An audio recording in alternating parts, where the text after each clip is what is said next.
गोष्ट आहे मामाच्या गावची. बराच लहान होतो आणि मामाच्या गावी जायचं म्हटलं की आनंदाला सीमा नसायची. सह्याद्रीच्या कुशीत लपलेलं, जिथे गोदावरी आपल्या वाटचालीस सुरुवात करते, सुंदर डोंगराच्या मुखातून आपला प्रवास चालू करते आणि शेकडो सजीवांना जीवन प्रणाली देते, तेच माझ्या मामाचं नाशिक जिल्ह्यातील गाव. कल्याणवरून नाशिककडे निघालो. ड्रायव्हरने तंबाखू तोंडात टाकत आपल्या लाल परीचा ताबा घेतला आणि कंडक्टर काका बसच्या खांबाला चिटकून तिकीट काढू लागले. सकाळची सूर्याची किरणं वातावरण प्रसन्न करत होती. माझे डोळे तर वर खाली होणाऱ्या वायरींवर टिकून होते. बसने सह्याद्रीच्या कुशीत प्रवेश घेतला.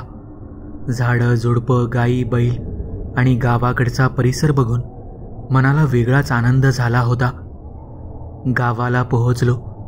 मला काय वेगळे बघायला मिळणार आहे, अनुभवायला मिळणार आहे याची मला मुळीच कल्पना नव्हती. तेव्हा माझ्या एवढ्याशा मनात आयुष्यभर घर करून बसणारी घटना होणार होती याची मला कल्पना नव्हती. माझे आजोबा, त्यांचं नाव नामदेव, पण सारं गाव त्यांना नाम्या म्हणून हाक मारी. नामदेव बाबा म्हणजे पेहलवान माणूस. सफेद धोतर, सफेद कुर्ता आणि गांधी टोपी असा त्यांचा पेहराव होता. कुस्तीचे फार मोठे शौकीन, पण तेवढेच दिलदार आणि तेवढेच मजेशीर. पण एकच खटकणारी गोष्ट, दारू आणि मांसाहाराच्या खूप आहारी गेलेले व्यक्ती. त्या काळात कुठलेही दळणवळणाचे साधन नसल्यामुळे लोक बैलगाडी किंवा ॲटलासची काळी सायकल घेऊन प्रवास करायचे. एके दिवशी ते तालुक्याला जायला निघाले. आता तालुक्याला गावातला माणूस चाललाय म्हटल्यावर आजूबाजूचे सगळे आले आणि बाबांना म्हणायला लागले, नाम्या, माझा कोयता गण्या लोहाराकडे बनवायला टाकलाय, तेवढा घेऊन ये. कोणी काय तर कोणी काय आणायला सांगत होतं. मी कुठे गप्प बसणारा होतो. मी सुद्धा त्यांना सांगितलं, बाबा, येताना मला आणि ताईला गोडीशेव घेऊन या. गोड हास्य करत त्यांनी होकारार्थी मान हलवली. सगळ्यांचा निरोप घेऊन सायकलवर बसले आणि निघाले. पण तो प्रवास त्यांच्यासाठी खूप वेदनादायक होणार होता हे मात्र त्यांना माहीत नव्हतं. खेळत असतानाच मी त्यांच्या पाठमोऱ्या आकृतीकडे पाहिलं. ते मला वेगाने दूर जाताना दिसले आणि हळूहळू माझ्या छोट्याशा नजरेतून हरवून गेले. तालुक्याला पोहोचल्यावर त्यांनी बाजारात खरेदी केली. गावातल्या लोकांनी सांगितलेले काम केले, पण अजूनही काही जणांचे काम करायचे बाकी होते. हळूहळू सूर्य आपल्या किरणांना पुन्हा बोलवत होता, तसे सूर्यकिरणे पृथ्वीचा निरोप घेऊ लागली.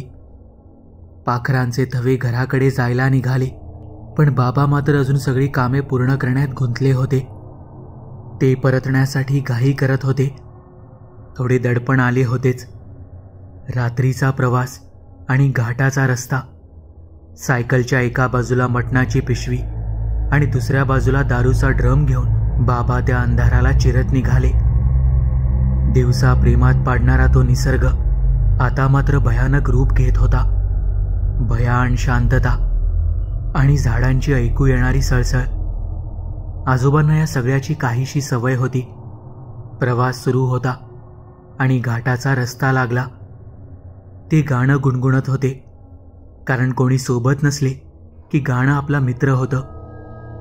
तितक्यात त्यांना आपला पाठलाग होतोय असे वाटू लागले. अचानक झाडांची सळसळही वाढली.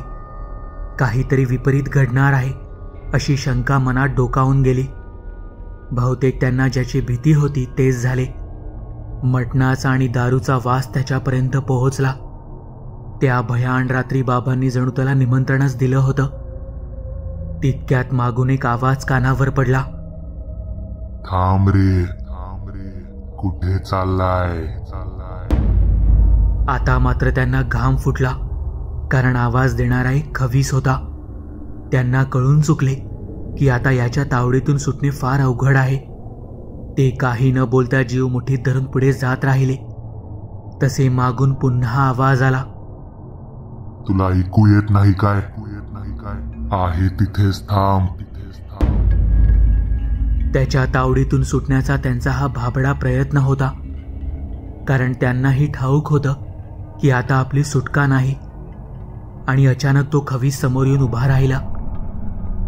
बलदंड शरीर, अतिशय धिप्पाड आणि अतिसामान्य उंचीचा, हातापायावर मोठे केस, लालबुंद डोळे आणि चेहऱ्यावर प्रचंड राग.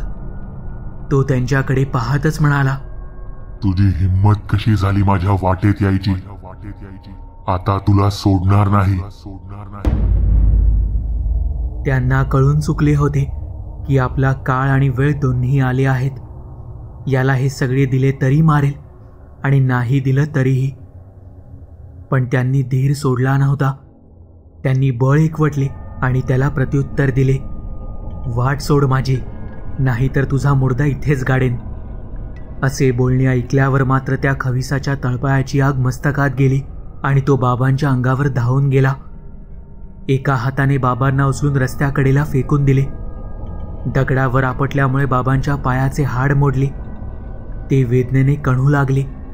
दुसऱ्या बाजूला तो खवीस मटणाचे तुकडे असे खात होता जसे मागील 7 जन्मापासून भुकेला आहे. तितक्यात त्यांना त्यांच्या आईने सांगितलेली गोष्ट आठवली. खविसाचा जीव त्याच्या शेंडीमध्ये असतो. ती आपल्या हातात आली की तो आपल्या ताब्यात येतो. ते होती नव्हती शक्ती एकवटून उठले. सोबत असलेला कोयता उचलला आणि त्या खविसाच्या दिशेने चालत जाऊ लागले. पण तितक्यात त्याला बाबांची चाहूल लागली. तसे त्याने पुन्हा एक झेप घेतली आणि आपली धारधार नखं मानेत घुसवली. पण बाबांनीही तो प्रहार सहन करत तो कोयता त्याच्या पोटात घुसवला. तो वेदनेने विव्हळला आणि अचानक नजरेसमोरून दिसेनासा झाला. बाबा उठले, पण त्यांच्या अंगात आता त्राण राहिला नव्हता.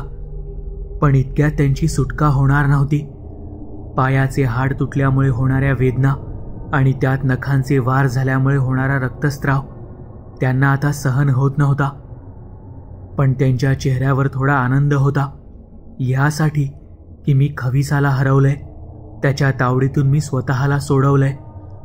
पण तो आनंद जास्त काळ टिकला नाही. अचानक रस्त्यालगतच्या झुडपातून एक सळसळ ऐकू आली. कोणीतरी त्यांच्या दिशेने वेगाने धावत येत होतं. त्यांनी मागे वळून पाहिले. तितक्यात पुन्हा त्या खविसाने बाबांच्या अंगावर झेप घेतली. एखाद्या चेंडूसोबत खेळावे तसे तो बाबांची धरफेक करू लागला. त्यांच्या सायकलचा तर त्याने एका क्षणात चुरा करून टाकला. बाबांनी मात्र आता त्याच्यापासून सुटण्याचे प्रयत्न करायचे सोडून दिले होते. आखाड्यामध्ये भल्याभल्यांना मातीत लोळवणारा नाम्या आता निस्तेज पडला होता. इथे मी माझ्या बाबांची वाट बघता बघता केव्हाच निद्रेच्या आहारी गेलो होतो. पहाट झाली.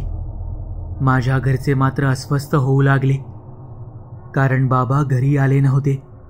सूर्य नुकताच आपल्या डोळ्यांच्या भुव्या धर्तीवरच्या सजीवांना दाखवायला आला होता. माझी पणजी म्हणजे त्यांची आई रात्रभर झोपली नव्हती. तिला मनात वाटायचं की तालुक्याला गेलाय, तिथेच राहणाऱ्या एकाकडे थांबला असेल, रात्र काढली असेल, म्हणून एव्हाना आला नसावा. पण काळाने बाबांना कोणत्या दरीत ढकलले आहे हे कोणालाही माहीत नव्हतं. गावातल्या मण्या पाटील आपली जनावरं घेऊन चरायला निघाला. त्याच माळघाटाच्या पलीकडे बैलाला शिव्या हसडत त्याला बाबांची सायकल दिसली, तीही अगदी चुरा झालेल्या अवस्थेत. बाजूला रिकामा दारूचा ड्रम आणि मटणाची काळी पिशवी. मन्या मनात बोलला, अरे ही सायकल तर नाम्याची आहे. बाजूला विखुरलेल्या अवस्थेत बाबांनी माझ्यासाठी आणलेली घोडीशेव पसरली होती. मन्या बाबांचा शोध घेऊ लागला. तसे बाजूच्या खड्ड्यात त्यांचा देह बेशुद्ध अवस्थेत सापडला. मन्याने धावत जाऊन जनावरं माळावर लावली. बाबांना खांद्यावर टाकलं आणि जमेल तितक्या वेगाने गावाकडे निघाला. अख्खं गाव गोळा झालं. रडारड सुरू झाली. मीही त्या आवाजाने जागा झालो. काल सकाळी गोड हास्य देऊन गेलेले बाबा आज निस्तेज होऊन अंगणात बेशुद्ध होते. पण संकट अजून गेलं नव्हतं. डॉक्टर आठवड्याला एकदाच गावाला यायचा. काय करावं म्हणून मग खालच्या वाडीचा भगत बोलावला. त्याने सांगितलं की यांचा सामना घाटात खविसाशी झालाय आणि त्यानेच हे असे हाल केलेत. 2 दिवस उलटले. त्यांच्या जखमा हळूहळू भरू लागल्या. काही दिवसात सगळे पूर्ववत झाले. पुन्हा त्यांना असे पाहून मला खरंच आनंद झाला होता. पण त्या रुबाबदार देहावर खविसाने केलेल्या घावाच्या खुणा अजूनही आहेत. काही महिन्यानंतर ते पुन्हा तालुक्याला कामानिमित्त गेले. यावेळेस सायकल नव्हती, बैलगाडी घेऊन गेले. माझ्या लहान मनाला भीती वाटत होती, त्यांना परत काही होणार तर नाही ना. पण सायंकाळ होत आली तसे बैलगाडीचा आवाज माझ्या कानावर पडला आणि मी धावत घराबाहेर आलो. त्यांनी बैलांच्या पागा सोडल्या आणि माझ्या हातावर एक कागदाची पुडी दिली आणि म्हणाले, लाडाचा नातू आहे तू, माझ्या लक्षात आहे तुला काय पाहिजे होतं ते. आणि एक स्मितहास्य करून गोठ्यात बैलांना बांधायला गेले. मी पुडी उघडली आणि त्यात गोडी शेव होती. तिची चव अजूनही ओठांवर तशीच आहे, प्रेमाने दिलेली. आणि संकट झेलून दिलेली गोष्ट कोण विसरणार. आजोबा आणि नातवाचं नातं काही वेगळंच असतं, मायेनं आणि प्रेमानं भरलेलं.